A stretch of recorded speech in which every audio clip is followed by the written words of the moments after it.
From the inner sense of time comes the ancient poet's rhyme, bringing us the master key to open up the mystery. From the depth of time and space, we arrive in quiet grace, finding what is meant to be as we explore the mystery, pouring forth from days gone by. We can hear the poet sigh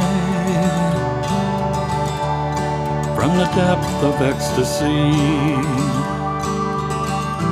moving into mystery.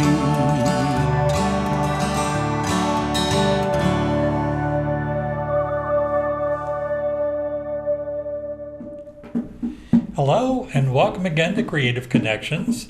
I'm your host, Gary Blanchard, and today my guest is storyteller, music historian, percussionist, and radio host, Craig Harris.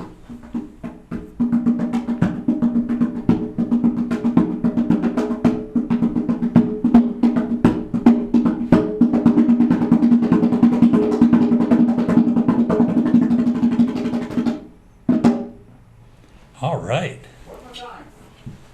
One more.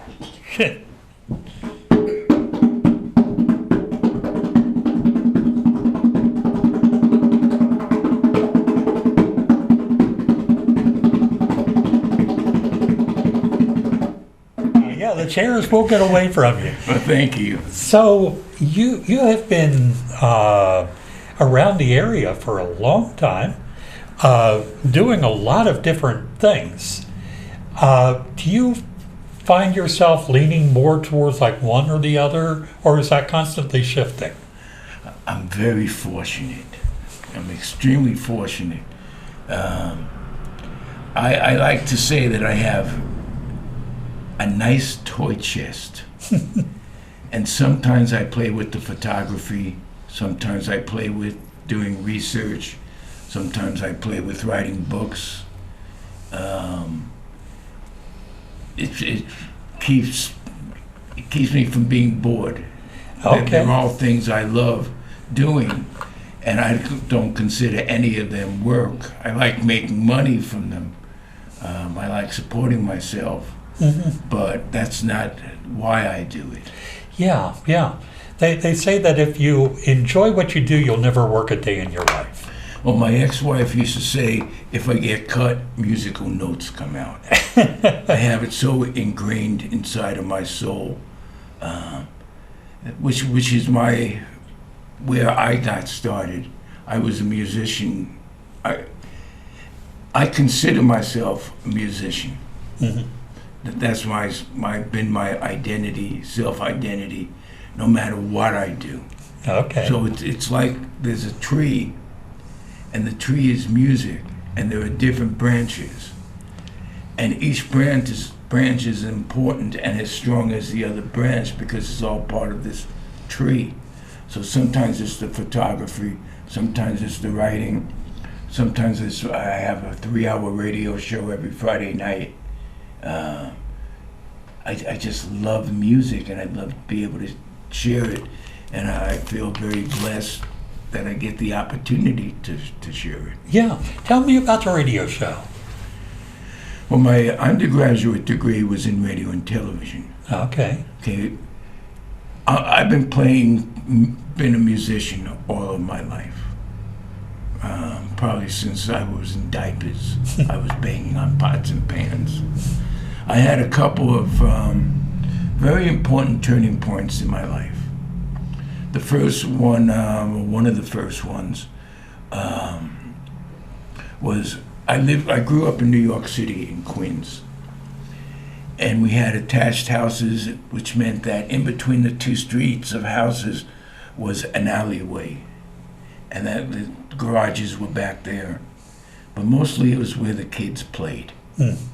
And once a year there was a barbecue party for the whole neighborhood. And when I was 7, I got there real early. And the drummer was setting up and handed me his sticks and said, "Go ahead, kid."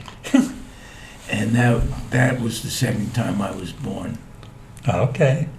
A couple months later, and this when I do a workshop at a conference or something, I talk about passion, what passion means. And what passion means, as I just said, I had that bite for the drums. It found me. A couple months later, after I turned 8, my dad took me to a music store, said, "You're old enough to take lessons. What instrument do you want?" And when I said drums, he yanked me out of there as fast as he brought me in there. Now, I wound up taking guitar lessons for a year. Here's where passion comes in. I can remember my mom getting on my case. "You have a guitar lesson on Friday. Go practice, go practice, go practice, go practice." At the same time, I bought a pair of drumsticks. I took an old lamp. I took a chair, and I had my first drum set. And I've never practiced. I've always played. It's come from someplace other than here. Practice is what you can do mentally to create it, but it's come from someplace much deeper, and I've learned to understand it rather than to mold it. Okay. That being said, I've been very fortunate. I learned that music was a language. So if I wanted to play my instrument, I had to know what I was talking about. Not just what my friends were listening to, but I needed to know the entire history of every kind of music possible, as far and as deep as I possibly could. This is way back in 1971. Okay. I was very fortunate. I not only got involved with the college radio station, but I also started writing about music. And what writing about music allows you to do is every couple of days I've been able to interview a master musician from every kind of genre. I've interviewed thousands of musicians. To me, that's like going to the masters and taking a private lesson. Yeah. I mean, people like Pete Seeger, to ask him for 4 hours every question you want to know about Pete.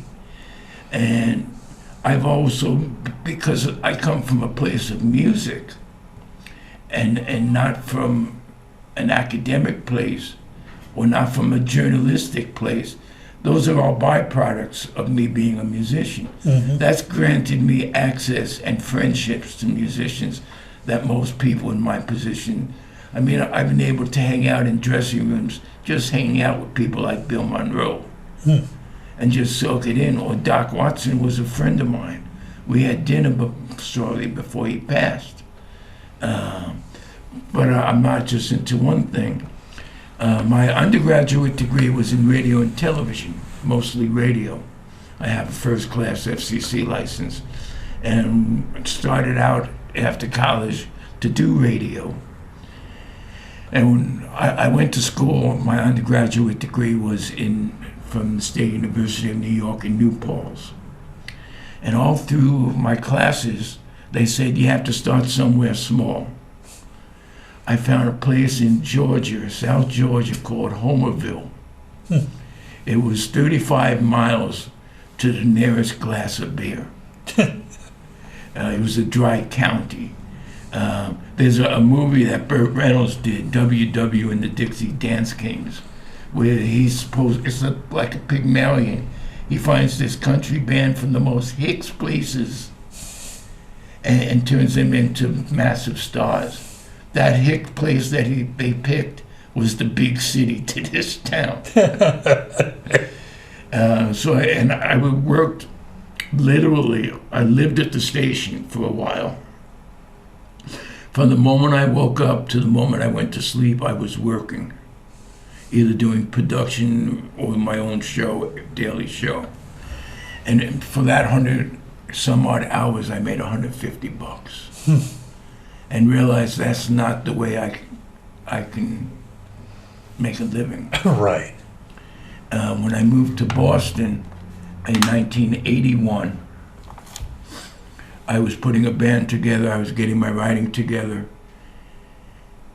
and they taking all kinds of BS jobs just to make a living.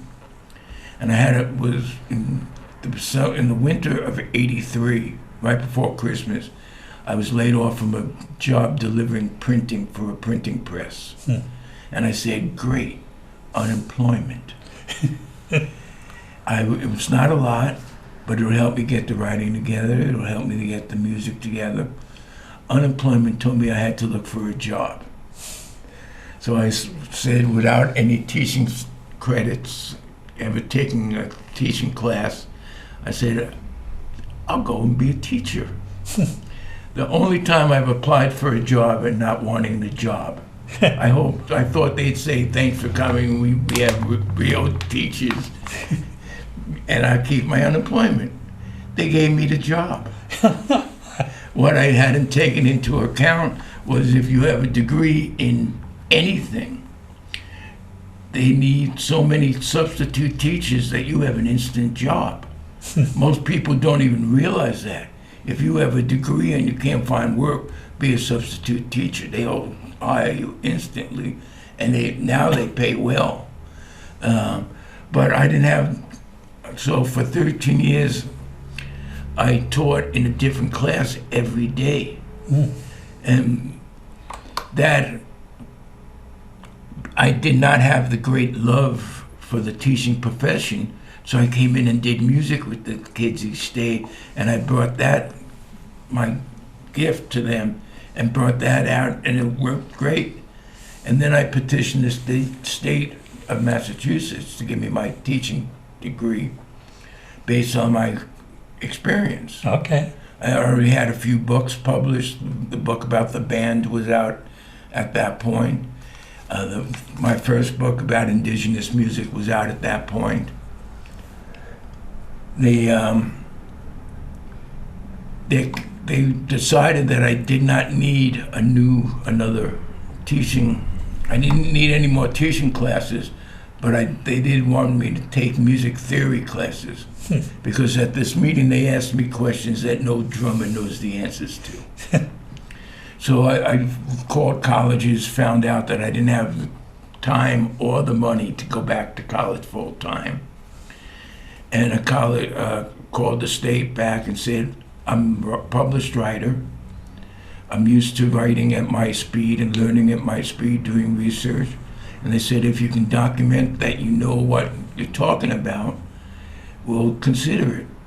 So I spent a year like a vacuum reading every book on musical theory I could until it began to make sense. Okay. Then I sat down on Christmas vacation, typed out, took the math frameworks step by step, explained what they meant and how to implement it in the classroom. Now let me backtrack this a little bit. The reason why I played congas instead of the drum set, the drum set is what I started on. In the 7th grade, and here's another thing about passion. In the 7th grade, the Nigerian drummer Babatunde Olatunji was doing rounds of, he wanted to get money to open a African cultural center in Manhattan. And to raise that money, he did shows at schools. So there he is, I'm in the 7th grade, he's with his dancers and his drummers, and I understood every note that he played. That was the second time I was born. That's why I played these congas. It was like, it's in my soul. I have a very unique way of playing. The radio show that started 4 years ago, this one on WAMU FM HD2, Washington, D.C., or bluegrasscountry.org. Each week, I do a 3-hour show, and I've going through the alphabet. It's taken me 3.5 years to get to the letter S. And each week, I focus either on an individual artist or on a theme. So, for example, tonight's show is my second part of a 2-week program about the group The Seldom Seen. Oh, okay, yeah. The 2 weeks before that were Pete Seeger. Next week is St. Patrick's Day, and I've got an amazing St. Patrick's Day of Irish music. Even though the station has played bluegrass and country for 55 years, they allow me to break the rules and explore the further realms of what Americana is. Yeah, yeah. And, I think the unique thing about American music is it is a melding Yes. of a lot of these. And one thing you mentioned that I'm really interested in, and this is also what your new book is about, is the indigenous music. That was, I like to say that my key to success has been that I've taken very good care of by the muses. The gods take care of me, and I've learned, or I have the gift of getting out of the God's way and becoming the tool for what they want to create. I had just 3 years ago, well, is it 3 years that the pandemic was going on? Mm-hmm. Well, the February right before the pandemic, I was down in San Antonio, Texas, with Max Bacher of the Grammy-winning Tex-Mex band Los Tex Maniacs. Okay. I was working with him on his autobiography, which was published by the University of New Mexico Press. I went down there for a week. I do performances in schools and childcare and senior centers.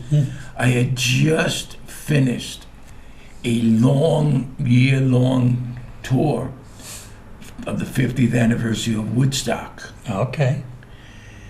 And I had one show left down in Connecticut somewhere, maybe New London or Bridgewater, I forget. But I had a feeling that I didn't know what was going to happen next, but something was going to happen. Because this was the end of the run. And I knew something was going to come up. So I went there. I was feeling lousy and sick, but no one knew what the sickness was yet. Yeah. I sort of felt like I had the weird flu. But I went down to San Antonio, and we basically, both of us were feeling sick and tired. We just sat and watched the Netflix show Narcos, which is great to watch with a Mexican-American musician. But I came back. I finished the book. February 15th was the deadline. I got it to the publisher a day early, and my phone and email went off ballistic. Everybody either postponed or canceled because nothing was happening anywhere. All of a sudden, Right. we know what happened. Everything imploded or turned to Zoom programs, which I was doing for a while. But I was climbing the walls because I wasn't getting out. I have one band, the Gaia Star Band, that has a weekly syndicated radio show, live music show. Every Monday we're in the studio and tape, and I have tape an hour of original music. And last week we did show 521. So Wow. for more than 10 years we've been doing. But with the pandemic, nobody was doing nothing. First time I came back to playing, I had blisters. Yeah, I bet. My calluses were gone. So I realized that I had to play. But I was talking to somebody, and he said, "Why don't you write another book about indigenous music?" So I had written one that came out in 2016, I believe, called Heartbeat Warble and the Electric Powwow. And not wanting to write the same book, I made a list of just people who had won the Grammy or the Juno or the NAMI, the Native American Music Award, since that book had been published. And put the word out that I wanted to do interviews. In the space of 3.5 months, I did 48 interviews. Wow. Everybody was home, But not only, I had always in my other books wanted to write it, have it come out in first person. I don't have to have my voice trumpeting Right. but I wanted my subject to be able to speak and talk first person. My earlier books, I tried doing it, it didn't work, and I trashed them and started over conventionally. With what the author says something, and then they back it up with a. Yeah. But writing in the first person memoir of Max Barker was first person. That showed me that key and opened it up. So all 48 interviews came out first person narratives. All right. But that wasn't enough for a book. That'd be great for a fanzine of what's happening with Native music today. Yeah. So after having it turned down repeatedly and complained about by peer reviewers, I finally did so much research that it's a 450-page plus book, and half of it is research. I just dug deep and deeper and deeper, and so it's a combination of those first-person narratives. But by having it first-person narratives, they got a chance to speak not only about the music, but about their life, what it means, what it means to be native in today, or indigenous. I mean, whatever word we use, tribal, native, indigenous, Yeah. it's all racist. It all comes from, the only proper thing is to call them by their individual tribal name. And even that gets complicated because some of those names have been thrown away. Like the Sioux are now the Dene. And the Navajo are either Dakota, Lakota, or Dakota. Yeah. The Tohono O'odham no longer exist, or the Puma are now the Tohono O'odham. So it's Yeah. it changed, but it allowed me to dig deep, and I dug deep until I reached ground zero. And it had nothing to do with music and everything to do with music. They were back in the 15th century, 20 years before Columbus sailed to the New World, the New Yeah. World. The Pope put out an edict that took the world, split it in half between Spain and Portugal. That led to a series of documents called collectively the Doctrine of Discovery. It basically says that any land that is not occupied by a Christian prince or ruler is up for grabs. That's still on the books. It has never been completely repealed. 2005, Ruth Bader Ginsburg, the great progressive Supreme Court justice, used it as the basis of her ruling of denying the Haudenosaunee their land retrieval rights. Last year, the Pope was in Canada. He went to several First Nations and apologized for the boarding schools. At one of the big rallies, a big banner was unrolled, repealed the doctrine.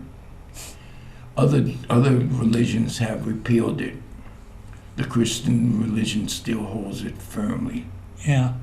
And that, as a result of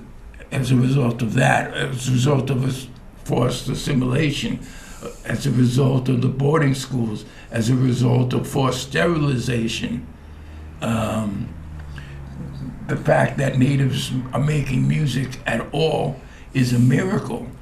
And then what completely blows you away is at the heart of what makes America's music is music, and you're a musician, you'll know what I'm talking about, is that 2 and 4 chop. Right. That's not a polyrhythm from Africa. That's not orchestration from Europe. That's the chop that comes from hearing those powwow drums late at night. And there have been musicians in every genre of music in the United States that have been actual natives. From Hank Williams to Elvis Presley, they all have indigenous blood. Mildred Bailey, the first woman to sing with a jazz big band, a native person. Ronnie Spector had some native blood. Willie Nelson has native blood. I mean, it's not native, it's more than drums and flutes. Right. It breaks the whole stereotype. And that's what gives my books their strength, because I'm not an academic but a musician, and I come with it with passion, not from intellectual academicism. Yeah, I think passion is so important in any art. You know, I have read books about music by academics, and you're right, that passion is missing. Yeah. And it makes for something very dry, and I would rather have that passion in there and have one or two facts maybe be wrong, you know? But to have somebody who has a passion for the music brings a book alive. Yeah. I have the luxury with this book of working on it every single day for 3 years. I had the interviews already transcribed within 6 months, but that wasn't enough. I just dug deeper and deeper and deeper and deeper. I'm doing a video project right now in Chicopee. I have a grant to do the second year of the indigenous presence in Chicopee and Western Massachusetts. And so and I'm sure here in Ware it's very connected. Don't we have? It's the same river, isn't it? Yeah, I believe so. We're running short on time. If people are interested in your new book or any of your books, how do they find them? The best way to find it is I have a website which will be up and running when the book comes out, called drumawaytheblues.com. Okay. There's also some of my photographs, some of my other books in there, some of my teaching, a little bit of everything. Okay. You know, I'm thinking, you know, we could probably do several shows just talking sure. about the various things that you're into. It's been a real pleasure getting to meet you. Why don't you play us out? I can do that. And I want to thank you all for tuning in. And we will see you again next time on Creative Connections.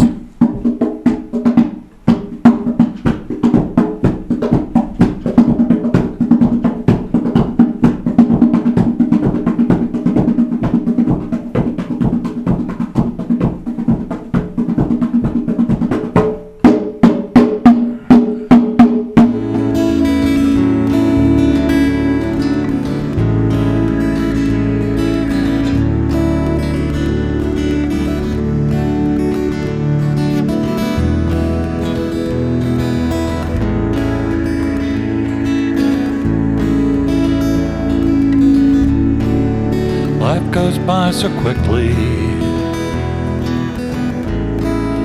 time just slips away.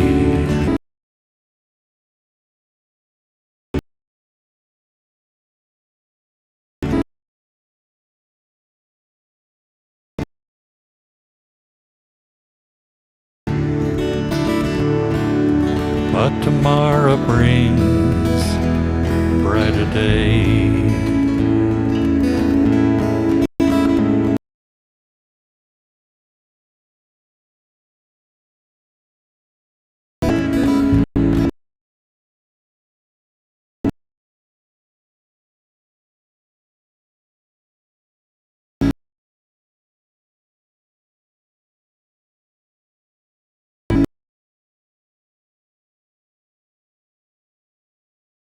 Riding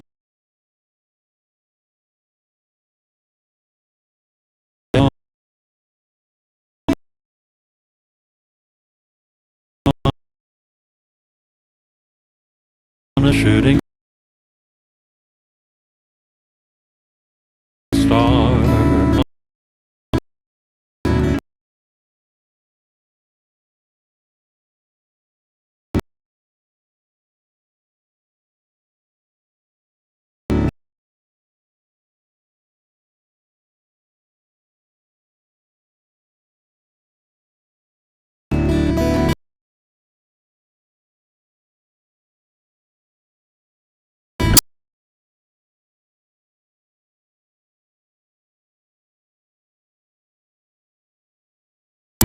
Heading out toward a dream. Tomorrow's even closer than it seems.